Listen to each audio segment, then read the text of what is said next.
યાત્રા પ્રવાસ શ્રી શ્રુતોપાસકગણ દ્વારા જીરાવાલા તીર્થનો નિઃશુલ્ક યાત્રા પ્રવાસ જૈન ધર્મની અંદર ખૂબ મોટું મહત્વ શાસ્ત્રકાર ભગવંતોએ બતાવ્યું છે।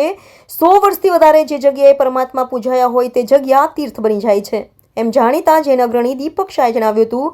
શ્રી શ્રુતોપાસકગણના યાત્રા પ્રવાસના કન્વીનર તથા પ્રમુખ નિખિલ શાહે જણાવ્યું હતું કે આજે આજવા રોડ ખાતે આવેલા ચિંતામણી પાર્શ્વનાથ જિનાલય અને ઇન્દ્રપુરી જૈન સંઘથી પરમાત્માના દર્શન કરીને યાત્રા પ્રવાસનો પ્રારંભ કરવામાં આવ્યો હતો।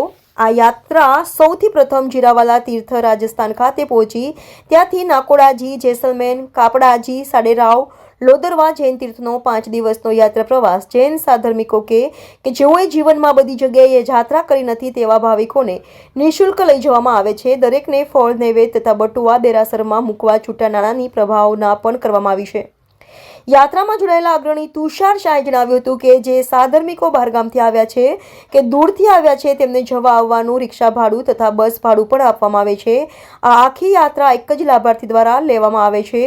કુલ 120 યાત્રિકો આજે રવાના થયા છે જે 23મીએ સવારે વડોદરા પરત પહોંચશે એમ જૈન અગ્રણી દીપક શાહે જણાવ્યું હતું। આજે શ્રી શ્રુતોપાસકગણ જૈન સાધર્મિકો માટેની એક સુંદર મજાની સંસ્થા છે। ભુવન ભાનુ સુરેશ્વરજી મહારાજે સદેહે આની સ્થાપના કરી હતી। આ સ્થાપનાના મને લાગે છે 57 વર્ષ થયા છે।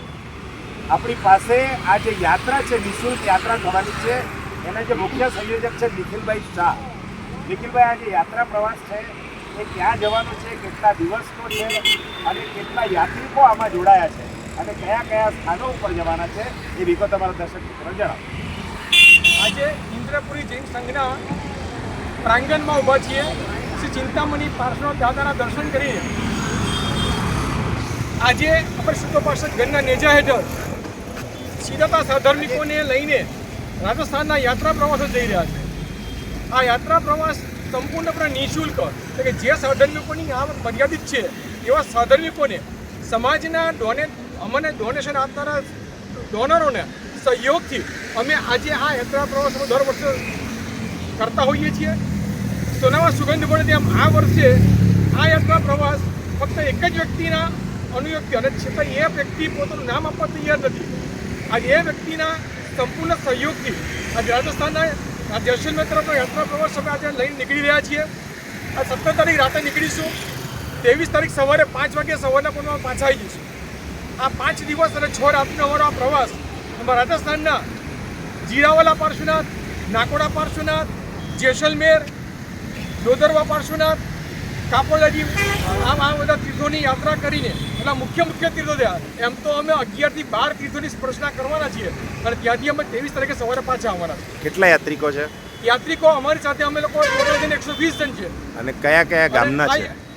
કયા કયા ગામથી આવેલા છે? ગામથી આવેલા છે? હા, હવે ડભોઈ, પાદરા, જાસપુરા, કંજરી, આનંદ, નડિયાદ, બસો આ બધા ગામોથી હું છે કે માણસો અહીંયા અમારા સાધર્મિકો અહીં આવ્યા છે। આજે અમને લઈને અમે લોકો જેસલમેર યાત્રા પ્રવાસો જઈ રહ્યા છીએ। આપનું નામ? મારું નામ છે નિખિલ શાહ, બોલો જીના સાથ પ્રમુખ શ્રી શ્રુતોપાસકગણ।